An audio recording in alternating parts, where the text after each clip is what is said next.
All right. All right, so let's jump into strategic family therapy. This is chapter 2 in your Murdoch text. So, this is one of those classic foundational family therapy models that tends to feel very different from many of the approaches that you're probably more familiar with, especially those postmodern and collaborative models. Strategic family therapy is considered a classic model of family therapy, and even though it can feel dated at times, it's incredibly influential, and that's why we go over it and learn it. So you'll see its fingerprints all over brief therapy and solution-focused work, and even some more modern behavioral approaches, and of course, systems-based interventions that we're going to be talking about in this class. So, and I've got an example later on in here that kind of shows you what I'm talking about and makes that a little bit more clear. So, to really understand strategic family therapy, we need to start with the Mental Research Institute, often called the MRI. And I mentioned this briefly in chapter 1, but I'm going to talk a little bit more about its history and context. So, the MRI began as a community based clinic in Palo Alto, California. So, it's very similar to the COPE clinic that we have here in Oxford that we run through our um, counselor education program. So this was an academic clinic, but it was really meant to serve the community. And you think of Palo Alto, you think of the Bay Area in California. It's kind of a nicer, more expensive area, but there are some impoverished, lower income, higher needs areas too. And this clinic was in that area and served that population. And so it was very much like COPE. It was free clinic. It was designed to help people. It wasn't just for research, but research was conducted out of there. And it was an academic training center in the not in really the traditional sense, but more as in like that action-oriented community-based sense. So it functioned as a place where clinicians worked directly with families in the community and studied what actually helped problems change with families. So the focus at the MRI was on communication patterns and how problems were maintained over time rather than on diagnosing pathology or exploring deep internal processes. So they were interested in what worked, especially in a brief amount of time, right? Because, when you're poor and you're especially working poor, you don't have a lot of time to do extensive long-term therapy. So more recently, the MRI closed its doors, sadly, as a traditional community clinic. I think it was in 2018, 2019. It's been since I've been teaching this class. So it closed its doors and it shifted to more of a foundation model. So today its work primarily supports grant-funded projects, research initiatives, and the continued dissemination of systemic and communication-based ideas rather than providing direct clinical services. So really you can apply for grants as long as it has to do with family and communication and systems, approaches. So this historical context matters because strategic family therapy grew out of a very practical problem-solving environment. So that's why I tell you all about this and provide pictures. It's really cute and to kind of relate it to COPE because that was the vibe. It was imagine all your faculty are up at COPE doing research on the work you're doing with clients. That's kind of what the MRI was. So one of the original influential theorists that was at the MRI was Jay Haley, and he is the theorist most closely associated with strategic family therapy. So Haley was deeply influenced by systems thinking, communication theory, and his work with the MRI. So his research focused on power, control, and problem maintenance with families, and especially how symptoms function within relationship systems. So he was really trying to figure out how are families getting stuck? Where are they getting stuck? So Haley believed that problems persisted not because families lacked insight, but because their interaction patterns continued to reinforce the symptom. So his work emphasized designing interventions that directly disrupted those patterns. So he was also known for his strong belief that the therapist should take an active expert role in treatment. And Haley viewed therapy as something that the therapist did to the client rather than something that emerged collaboratively from conversation. So that's not really how we roll and approach counseling today, most likely. Some people are a little bit more directive than others. It kind of depends on your theoretical orientation. But Jay Haley and these other classical theorists, most of the time, they were the expert in the room. They were more like a teacher role. So That's Jay Haley. That's a picture of him right there that you're looking at. And so this belief helps strategic family therapy into a very directive, action-oriented model. All right. So I keep mentioning classic, right? It's a classic model of family therapy. And it falls under this classic model because classic models, including strategic, structural, and Bowenian, that we'll cover before spring break, these approaches generally assume that the therapist is the expert and that families can be objectively observed and that problems exist within identifiable patterns or structures. And so, in contrast, postmodern models like narrative therapy or solution focused they reject the idea that objective truth and the therapist as the expertise. These approaches emphasize client meaning making, multiple realities, collaboration, all that good stuff that we talk about in counseling.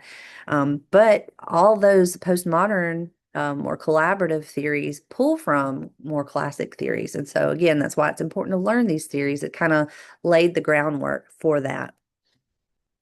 So, why is it called strategic? Well, it's kind of in the name, right? So we can talk about why it's called strategic. It's strategic because the therapist is intentionally designing interventions or strategies to interrupt problematic patterns. Therapy is brief, the goal is symptom relief, and the primary focus is on action rather than insight. So, in strategic family therapy, change happens because the family does something different, not because they gain any deep insight or to why the problem exists. So, it's all about action and behavioral change. Strategic.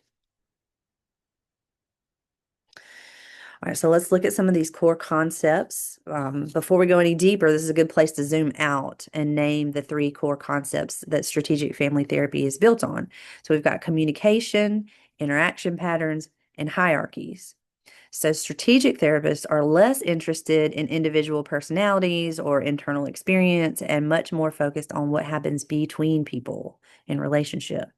They pay close attention to how family members communicate with one another, the patterns that repeat over time, and how power and authority are organized within the family system. So these three concepts work together. Communication shapes interaction patterns reinforce hierarchies, and hierarchies influence how communication happens. So in the next couple slides, we'll slow down and we'll look at each of these concepts more closely because they form the foundations for assessment and intervention in strategic family therapy. So communication has two levels. Strategic therapists pay very close attention to communication, specifically that communication happens on these two levels. So first, there's the report level, and that's just the content, what is being said. And then secondly, there's the command level, and that's what the message says about the relationship. Who has the power? Who is responsible? Who is in charge? So very often problems exist not because of the report level, but because of that command level. So think of like, I was recently watching this episode of House Hunters, and it was a mom and her 10-year-old daughter, right? A single mom and her 10-year-old daughter. They were searching for like a $500,000 house. And the little girl was she was just talking like she was grown, talking to her mom, like she was 50% on this decision to spend $500,000 on this home. And it was just so funny to us that she was just acting so grown, like that was but the way it wasn't what she would say, but it was like the way she would talk to her mom. You knew she was running that household. Like they were partners. That was not parent-child hierarchy. That was two grown folks shopping for a house. And it was hilarious. It could never be me. But anyway, that's another discussion. But that's just an example of the command level. And it worked for them. They kept referring to themselves as like Gilmore Girls. Again, to each his own. Okay. So interaction patterns, circular causality. Rather than focusing on individuals, strategic family therapists focus on interaction patterns. So, what happens repeatedly between people? And so, the problem is when patterns tend to be predictable, rigid, and self maintaining, like, i.e., getting stuck. So, once a pattern becomes routine, it becomes much harder to interrupt without outside intervention. It's hard for families to change those patterns. And so, this model strongly rejects linear causality. And so you'll see here, circular causality is an example of an interaction pattern. So instead of asking who caused this problem, a strategic therapist will ask, how is this problem being maintained? Circular causality means that everyone is influencing and being influenced by everyone else. And so the symptom stays in place because the pattern stays in place. So, for example, so as you look at this circle, imagine each arrow representing a response that makes sense in the moment. So maybe we start with the child acting out, maybe with tantrums, defiance, disruptive behavior, whatever, throwing fits. And in response, the parents come together and they present a united front to discipline the child. That parental unity temporarily reduces conflict and stress between the parents and makes them feel more connected. And because the parents feel more aligned, the child's acting out actually becomes the most reliable way for the parents to come together. So the child kind of picks up on this subconsciously, and over time, the child continues to act out, not consciously, but because the behavior stabilizes the family system by keeping the parents unified. So the symptom keeps moving around the circle. And from a strategic perspective, the child's behavior isn't just the problem, it's also a solution, if that makes sense. So it organizes the family, it maintains the parental unity. And the therapist's job is to interrupt this pattern in a way that strengthens the parent's relationship without requiring the child's symptoms. So that's just an example of circular causality, and circular causality is an example of an interaction pattern. And so here's another example of an interaction pattern, and this is from EFT. Now, EFT is more of a postmodern theory, but you can see it pulls from the ideas from strategic, this more classic theory. But this is like this infinity loop is called the pursue withdrawal. This is a interaction pattern that we see in emotionally focused therapy. And the most common one is this pursue withdrawal. And so each side of the infinity loop, each loop represents a partner. So you see on the left, you've got your pursuer, some typical behaviors. They might be really critical, hostile, aggressive. They might come across as attacking. And what that might sound like is, you never spend time with me, and you never want to do anything with me, and you never pay attention to me, and yeah, yeah, yeah. And so that where those two loops intersect, that's where the alarm bells go off. And so then you go down to the withdrawer. We move down into primary emotions. This might trigger something from their childhood, from their past. They may feel rejected or shame or fear.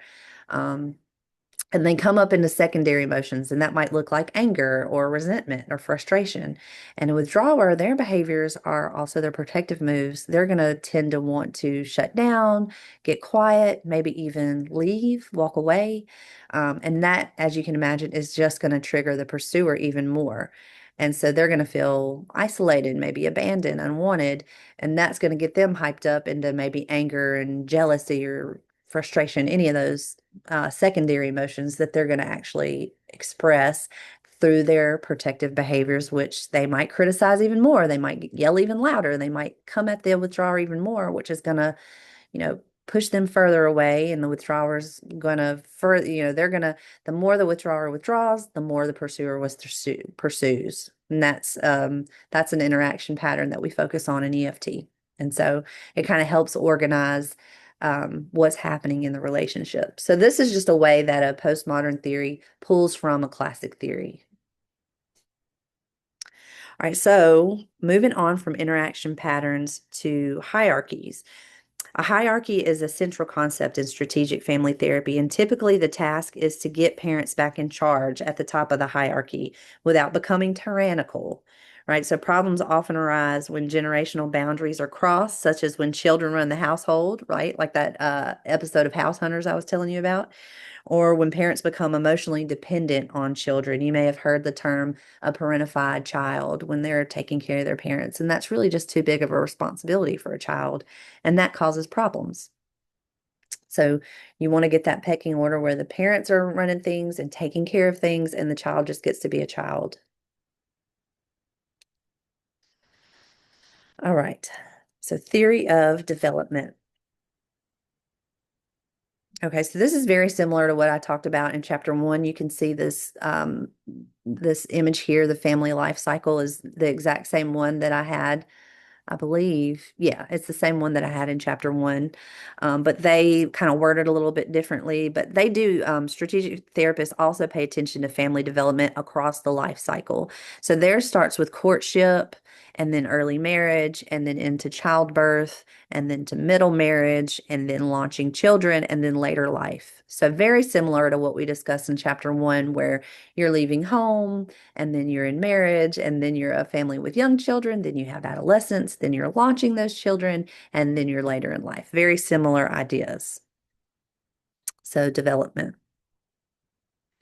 And then we will talk about dysfunction and health. Let's see. Go ahead and get it all pulled up here. Oh, let's go back. Okay. So, from a strategic perspective, there is no problem unless the family identifies one. So, that's not a problem unless the family says it's a problem. Dysfunction often involves hidden or denied coalitions. And so that really just means two or more family members ganging up against another member. Other problems include rigid hierarchies. So, hierarchies are important, but you can't be so rigid that the family isn't able to be flexible and adaptable to different situations. Another one is boundary violations. And so you can kind of think about like abuse in any kind of level, but especially when those patterns become routine and it's not just a one-off, that's when dysfunction really arises. So again, symptoms are viewed as attempts to solve a problem or protect the family. And so the people in the family, they really are just trying their best. They're just doing their best. It's not functional. So on the flip side, in strategic family therapy health, a healthy family system has clear but flexible communication, clear hierarchies, and parental leadership that is firm but not authoritarian. So the goal isn't perfection, it's adaptability. So, for example, a flexible family, say you've got a really clear hierarchy, mom and dad, or whoever the parents are, or parent, maybe it's just a single parent household. Um, there's a parental unit that is really taking care of things and it's very clear and they're letting the kid be the kid and the kid is, able to experiment and make mistakes and be a kid, right? But let's say you've got one of the parents, a parent gets sick, severely ill or maybe injured, and they can't really do all the things that they normally do. Well, a flexible family system, the child might be able to step up and help, right? Help with things that they normally don't help with. Maybe help with more chores that they're not usually, assigned to do, or maybe they even help take care of the parent. But then when the parent recovers, then the hierarchies easily go back into place, and the child goes back into being just a kid, and the parents resume taking care of everything, right? Or whatever it is that their family unit deems as workable and functional. So that would be flexibility when you can kind of flex into different roles, but you can kind of go back when things recover. So you can kind of take care of each other. That would be an example of flexibility. And let me get a little sip of tea here because I'm talking a lot and, you know, all right. So let's talk about the nature of therapy.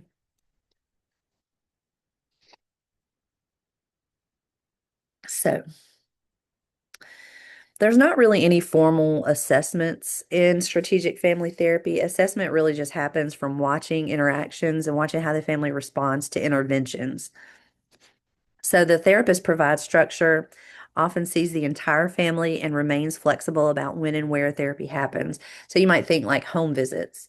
And I remember I've done, when I was a school-based therapist in community mental health, I would still do home visits because we had to get those billable hours, right? So, and I've done family sessions, and actually it was really good because if I'm doing school-based work, you're not really ever seeing the parent or the siblings. But I remember doing a home visit after school with one family in particular, and I saw two of the little girls, and there was four girls total, but two were on my caseload.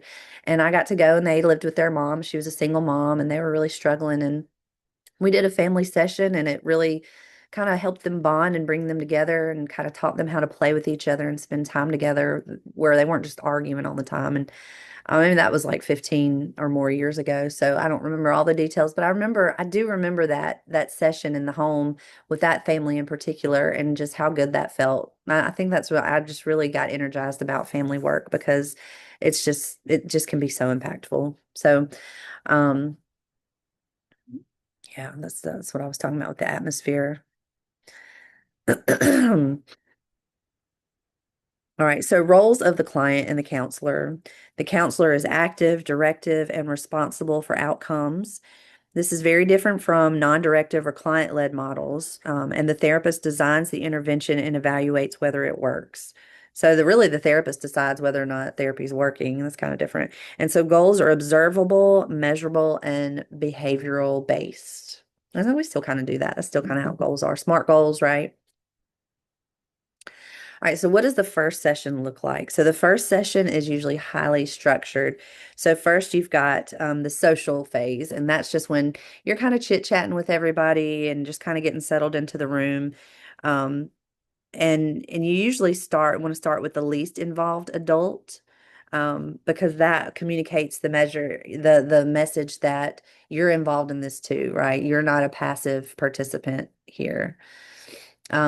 And then you move into the problem phase. And so everyone gets a chance to speak about what they think the problem is and what's bringing them in. And again, you start with the least involved adult, sends the message that you're involved here too. You're not a passive participant, but you don't ever want to start with the identified patient, the IP. IP is a key term you're going to see throughout family therapy. The identified patient, is who brings the family in to counseling. And a lot of times it starts out as just an individual therapist or client, and they're just talking about their family. You never meet the family, but really they're the IP and they're a part of a system. So just kind of really reteaches you how to think about clients and their problems. But anyway, don't start with the IP because that communicates that you're the problem and we're here to discuss you. And that's really not what you want to be communicating as a strategic or any kind of family therapist. Then you have the interaction phase. This is when you direct the family. I want you to talk about the problem with each other, and I'm just going to observe kind of how you talk about it. So you're just like looking for who starts, who's the loudest, who withdraws, just all those dynamics. How do they talk about their perception of their family problems with each other when you're not involved as a therapist? So that's the interaction phase. And then you've got the goal setting phase. You've got clearly defined in a solvable way. It's got to be observable and measurable and all that good stuff. So you set some goals for the family, and then maybe you assign some homework. And so we'll talk about what that might look like here in a second. All right. So therapeutic techniques in structural family therapy are called directives. And so directives are the core technique in strategic family therapy. They can be direct, very straightforward instructions, or indirect and paradoxical.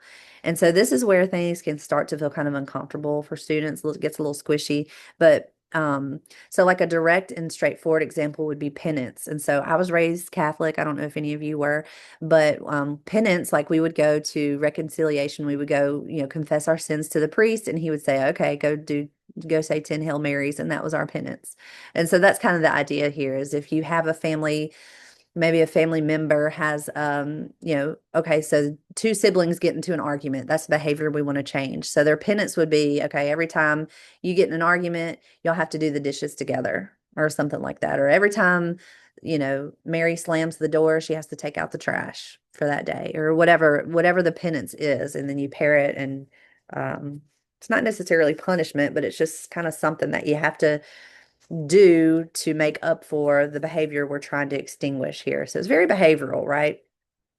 Now, the indirect and paradoxical directives, you have to use these with caution. You have to really know what your intention is, and you have to be able to document that and be really clear with the client. There's a couple of types. So one is restraining orders. You tell them, don't change. So if you've got, you're depressed and you never do anything, just don't change. Do everything that a depressed person would do or a depressed family would do, and just kind of observe what that looks like. And then another one would similar to that would be like a symptom prescription. So you prescribe the symptom and you say, okay, so you just lay in bed all day. So mom just lays in bed all day. Okay, mom, this Saturday you need to lay in bed all day and you don't need to get up at all. And so if they don't do the homework, okay, well then they've gotten out of bed. That's a good thing. If they do the homework, then they did what the counselor asked. It's all about control and choice. So either way they can win, right? They did what was asked of them, or they didn't do what was asked of them, but they still did a good thing because they got out of bed and got moving and kind of busted out of that rut of laying in bed all day, right? If that makes sense. Symptom prescription, prescribing the symptom. Another one is an ordeal. So then you just make the symptom more trouble than it's worth. So say if you've got a family member who has insomnia and like a teenager staying up late, has insomnia, plays video games, whatever. And instead of that, okay, if you can't sleep, don't get up and play video games. You need to get up and clean your room, or you need to get up and clean out the garage. Just make the symptom more trouble than it's worth, because then they might decide, "Oh, I don't want to do that. I'll just lay in bed and try to go to sleep," and hopefully they will. But that's strategic. Those are some of the directives in strategic family therapy. Some other directives are reframing. That's probably familiar to you. So reframing, like your child acts a fool at home and throws a fit only with you and is a sweet baby angel at school. Well, that's because your child feels safest with you. Your child's safe person. And so of course they would let their guard down and express their big emotions with you because they love you so much, right? That's reframing. And then pretend directives. I've done this one before. So you have the identified patient. So say you've got a kid, right? Pretend to have the symptom in the counseling session. So you say, okay, tantrums are an issue. Show me what a tantrum looks like. Let's pretend I've never seen a tantrum. I want to see what your tantrum looks like. Do you fall out on the floor? Do you cry? Do you roll around? Do you scream? Do you cuss? Like, let's see this tantrum. And then, like, when I've done it in session with kids, with of course the parents are there, kind of a conjoint session sometimes.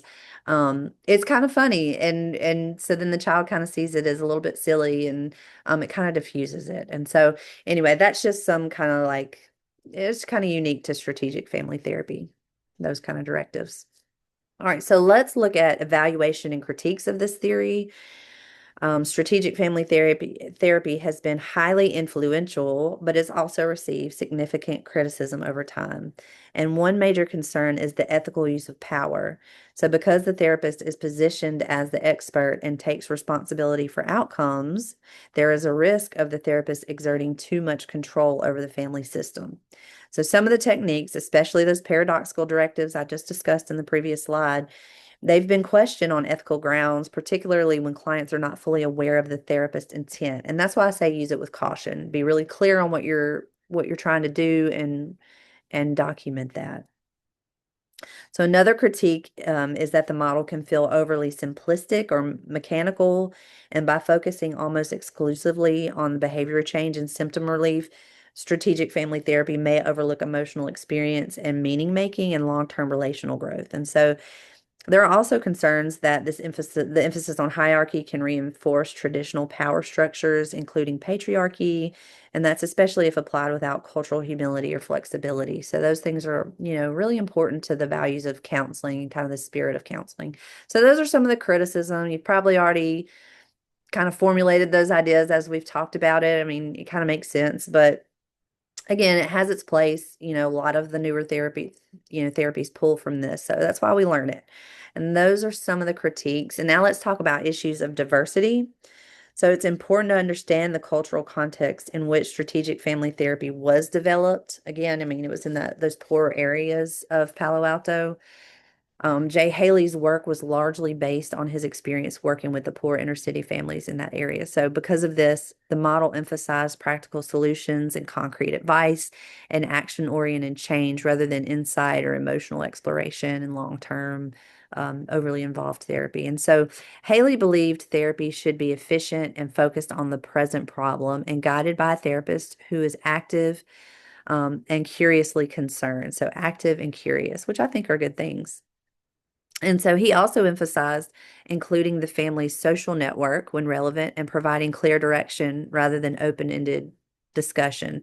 But I think that piece about including the family's social network, has some relevance to it. All right, so more issues of diversity here.